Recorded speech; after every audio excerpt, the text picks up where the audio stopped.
ఆంధ్రప్రదేశ్ రాష్ట్ర శాసనసభ ఎన్నికలు అతి త్వరలో జరగబోతున్నాయి. ఈ నెలాఖరు లేదా ఫిబ్రవరి మొదటి వారంలో నోటిఫికేషన్ వస్తుందని అనేక రకాల కథనాలు అటు పత్రికల్లో టీవీల్లో వస్తూ ఉన్నాయి. కాబట్టి ఎన్నికలు వచ్చే వేళ ప్రజలందరికీ ఒక విజ్ఞాపన చేయాలనే ప్రత్యేకంగా ఈ యొక్క విలేకరుల సమావేశం పెట్టడం జరిగింది. మీ ద్వారా ప్రజలందరినీ నేను కోరేది ఒకటే, దాదాపుగా 5 ఏళ్లుగా వైఎస్ఆర్ కాంగ్రెస్ పార్టీ ప్రభుత్వ పనితీరు చూశారు, ముఖ్యమంత్రి జగన్మోహన్ రెడ్డి గారి పనితీరు చూశారు. ఈనాడు ఆంధ్ర రాష్ట్రంలో పరిస్థితి ఏ విధంగా ఉందంటే, సగటు ప్రజలు మాట్లాడే భాష ఏమిటంటే, వైఎస్ఆర్ కాంగ్రెస్ పార్టీ ప్రభుత్వం ఎలా ఉందంటే, ఒక్క మాటలో చెప్పాలంటే ఈ చేత్తో 10 రూపాయలు ఇచ్చి ఈ చేత్తో 100 రూపాయలు లాక్కునే ప్రభుత్వంగా ప్రజలు భావిస్తూ ఉన్నారు. నిరంతరం ప్రజల్లో తిరుగుతున్నప్పుడు నేను గాని, నా కుటుంబ సభ్యులు గాని, క్లస్టర్ ఇన్ఛార్జీలు గాని, డివిజన్ ఇన్ఛార్జీలు, బూత్ ఇన్ఛార్జీలు, ప్రచారకర్తలు నిరంతరం రూరల్ నియోజకవర్గంలో తిరుగుతున్నప్పుడు గాని, ఇతరత్రా పనుల మీద ఇతర జిల్లాలకు వెళ్లినప్పుడు గాని, ప్రైవేట్ కార్యక్రమాల్లో 10 మందిని కలిసినప్పుడు గాని, ముఖ్యంగా సామాన్య కుటుంబాలు, పేద కుటుంబాలు, మధ్యతరగతి కుటుంబాలు, యువత అందరూ చెప్పే మాట ఒకే ఒక్క మాట, కుడి చేత్తో 10 రూపాయలు ఇచ్చి ఎడమ చేత్తో 100 రూపాయలు లాక్కునే ప్రభుత్వం. ఏమిటి దీనికి కారణం అంటే, ప్రజలందరి నోట్లోంచి వచ్చే మాట, మీ పిల్లలు ఇంటర్మీడియట్ మరియు ఎంసెట్ చదువుతూ సబ్జెక్ట్స్ లో కన్ఫ్యూజ్ అవుతున్నారా? కాన్ఫిడెన్స్ లెవెల్ తక్కువగా ఉందా? రిపీటెడ్ మిస్టేక్స్ చేస్తున్నారా?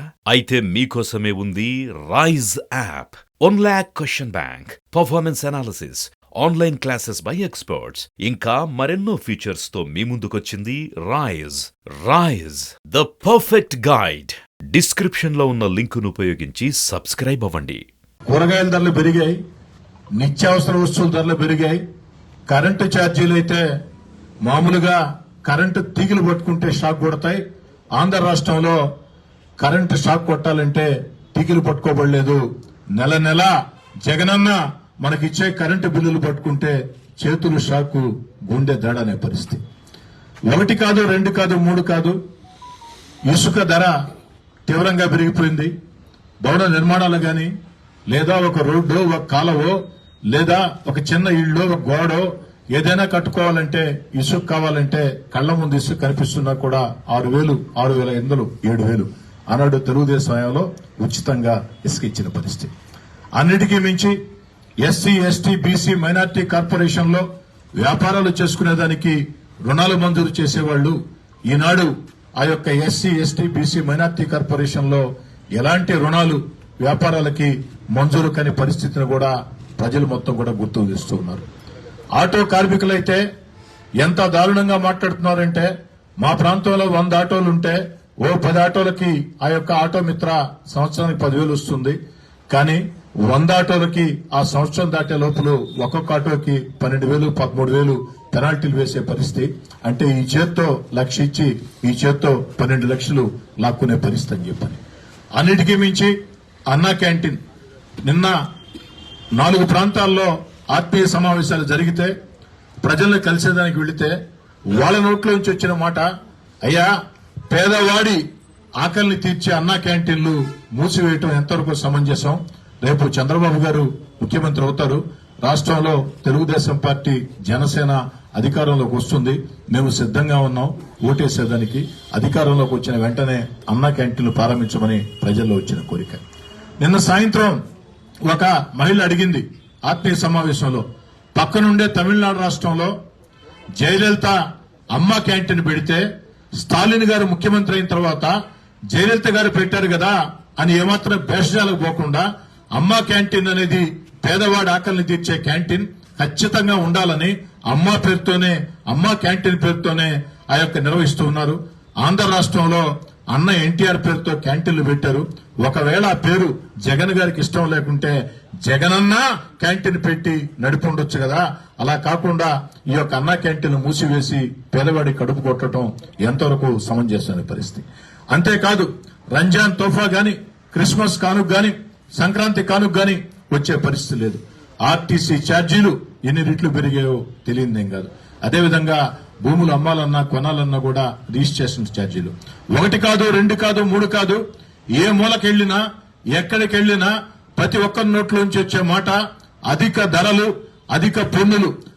నిన్న ఒక యువకుడు అడిగాడు, ఏమని అడిగాడంటే, సార్ మేము కార్పొరేషన్ కి పన్నులు కడుతూ ఉన్నాం కదా, కార్పొరేషన్ పన్నులు కట్టేది రోడ్లు కాలువలు వేయమని, చెత్త ఎత్తమని, మరి చెత్త పేరుతో చెత్త పన్నేసిన ప్రభుత్వాన్ని భారతదేశంలో మేము ఎక్కడా చూడలేదు.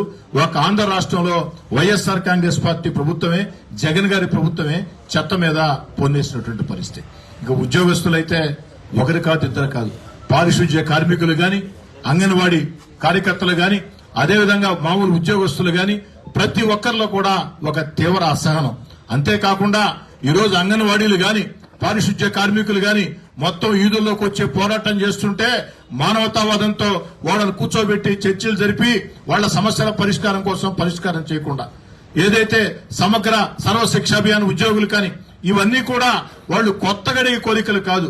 ఎన్నికలకు ముందు జగన్ గారు వారిని ఏదైతే హామీలు ఇచ్చారో, జగన్ గారిని వాళ్ళు అడిగారో, వాళ్ళు జగన్ గారు బహిరంగంగా హామీలు ఇచ్చారో ఆ హామీలన్నీ నెరవేర్చయ్యా, నీ పదవి కాలం కూడా పూర్తవుతుందని వీధుల్లోకి వచ్చే పోరాటం చేస్తుంటే అంగన్వాడీ కార్యకర్తల పట్ల, ఆశా వర్కర్ల పట్ల, పారిశుధ్య కార్మికుల పట్ల, ఉద్యోగస్తుల పట్ల వైఎస్ఆర్ కాంగ్రెస్ పార్టీ ప్రభుత్వం, జగన్ గారి ప్రభుత్వం ఎంత దుర్మార్గంగా వ్యవహరిస్తుందో చాలా స్పష్టంగా అందరికీ అర్థమయ్యే పరిస్థితి. ఈ పరిస్థితుల్లో, ఇంత దారుణ పరిస్థితుల్లో యువత అడిగే మాట ఏమిటంటే, ఎన్ని ఉద్యోగాలు భర్తీ చేశారు సార్? ఉద్యోగాలంటే వాలంటీర్ ఉద్యోగాలు కాదు సార్. బాగా చదువుకుని డిగ్రీలు, పోస్ట్ గ్రాడ్యుయేషన్లు, బీటెక్లు, ఎంటెక్లు చేసి 5,000 రూపాయలకి వాలంటీర్లు గుడ్డి చాకరీ చేస్తున్నారు సార్. ప్రభుత్వ ఉద్యోగాల భర్తీ చేయటం లేదు. ప్రైవేట్ ఫ్యాక్టరీల ఆంధ్ర రాష్ట్రంలో రాజకీయంగా ప్రభుత్వాలు సహకరించలేకపోవడంతో అయ్యా ఆంధ్రాకు దండం అని చెప్పని ఉండే ఫ్యాక్టరీలు మూసేసి తెలంగాణకి, తమిళనాడుకి, కర్ణాటకకి వెళ్లిపోయే పరిస్థితి. ఈ పరిస్థితుల్లో వారందరి కోరిక కూడా మళ్లీ ఆంధ్ర రాష్ట్రంలో ఉద్యోగాలు రావాలంటే, ప్రభుత్వ ఉద్యోగాలు భర్తీ కావాలంటే, ప్రైవేట్ ఫ్యాక్టరీలు మొత్తం కూడా తెరవాలంటే చంద్రబాబు గారు ముఖ్యమంత్రి కావాలా, తెలుగుదేశం జనసేన అధికారం రావాలని కోరుకుంటున్నారు. నేను చెప్తే వినేదానికి కొంతమందికి ఆశ్చర్యకరంగా ఉండొచ్చు.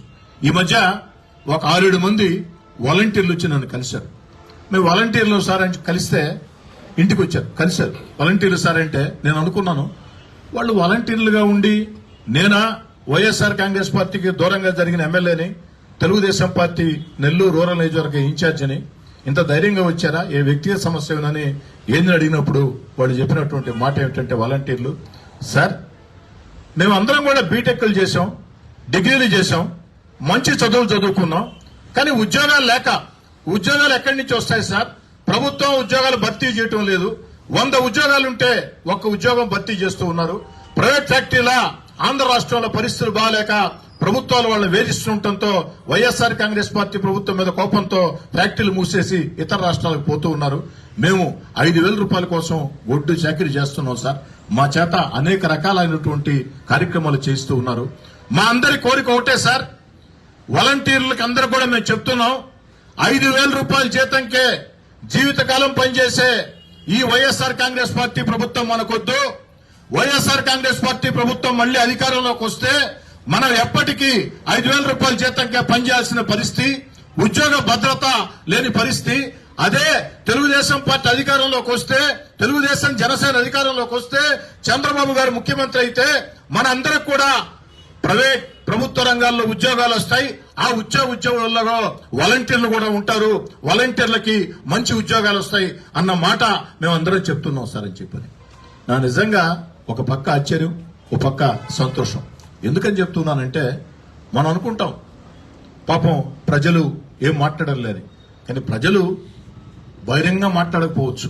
ఎందుకంటే మాట్లాడితే కేసులు కాబట్టి, వేధింపులు కాబట్టి మాట్లాడకపోవచ్చు. కానీ మాట్లాడాల్సిన చోట వాళ్ళ ఇళ్లలో, వాళ్ళ కుటుంబాలతో, వాళ్ళ స్నేహితులతో మాట్లాడుతూ ఉంటారు. వాలంటీర్లలోనే ఇంత పెద్ద మార్పు అంటే, వాలంటీర్లలోనే తెలుగుదేశం జనసేన ప్రభుత్వం రావాలా, చంద్రబాబు గారు ముఖ్యమంత్రి కావాలా? చంద్రబాబు గారు ముఖ్యమంత్రి అయితే ప్రభుత్వ ప్రైవేట్ రంగాల్లో ఉద్యోగాలు వస్తాయి. మేమంతా బాగా చదువుకున్న వాళ్ళమే. జీవితకాలం 5,000 రూపాయలకి వాలంటీర్లుగా పనిచేసే పరిస్థితి మనకు ఉండదు.